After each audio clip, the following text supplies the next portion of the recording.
यहाँ पर trigonometric equation दे रखे हैं दो, कॉस ए प्लस वी और साइन ए प्लस वी। आज इसको प्रूव करेंगे।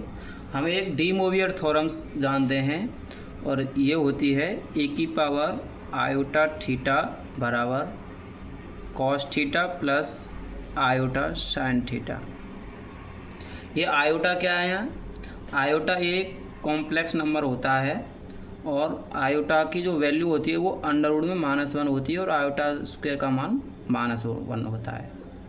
बस आपको इतना ध्यान रखना है।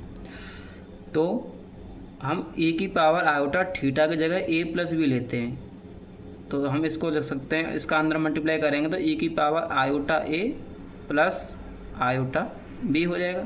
तो ए की पावर आयोटा ए इंटू ए की पावर आयोटा बी लिख सकते हैं इसको, यानी ए की पावर आयोटा ए प्लस बी को इस तरीके से लिख सकते हैं।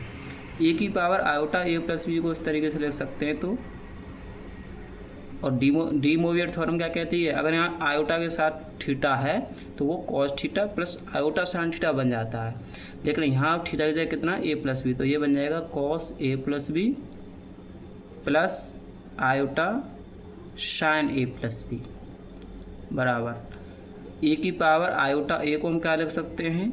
Cos A plus iota sine A bracket बंद मल्टीप्लाई ए की पावर आयोटा बी को क्या लिख सकते हैं? Cos B plus iota sine B. तो ये हो जाएगा cos A plus B plus iota sine A plus B बराबर इसका मल्टीप्लाई करेंगे कॉस ए का इसके साथ करेंगे कॉस बी के साथ, तो ये हो जाएगा कॉस ए कॉस बी।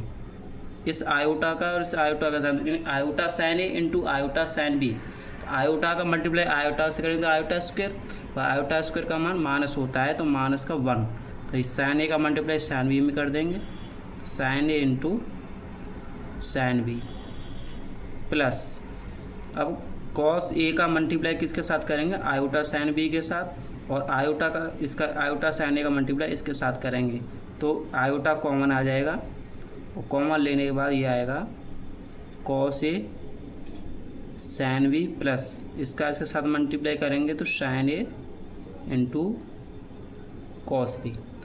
अब यहाँ से इधर भी ये कॉम्प्लेक्स नंबर है और इधर भी ये कॉम्प्लेक्स नंबर है, यानी ए प्लस आयोटा बी के फॉर्म में है, और दो कॉम्प्लेक्स नंबर का कंपेयर तभी कर सकते हैं तो वो आपस में इक्वल हों। तो इसका मतलब क्या है?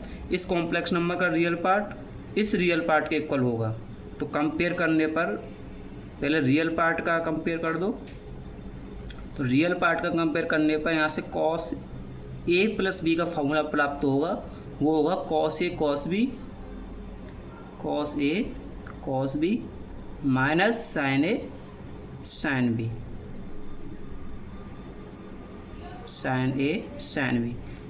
अब यहाँ इमेजिनरी पार्ट का कंपेयर करेंगे, तो इमेजिनरी पार्ट का कंपेयर करने पर साइन ए प्लस बी, यानी जो आयोटा का कॉफिशिएंट होता है वो इमेजिनरी पार्ट होता है।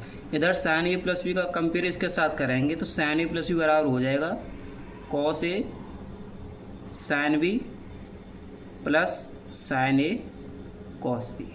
यही दो फॉर्मूले होते हैं और हमने यही लिखे थे कॉस ए प्लस बी बराबर cos A sine B minus sine A sine B.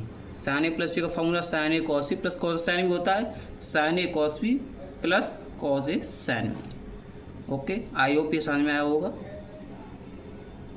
Thank you.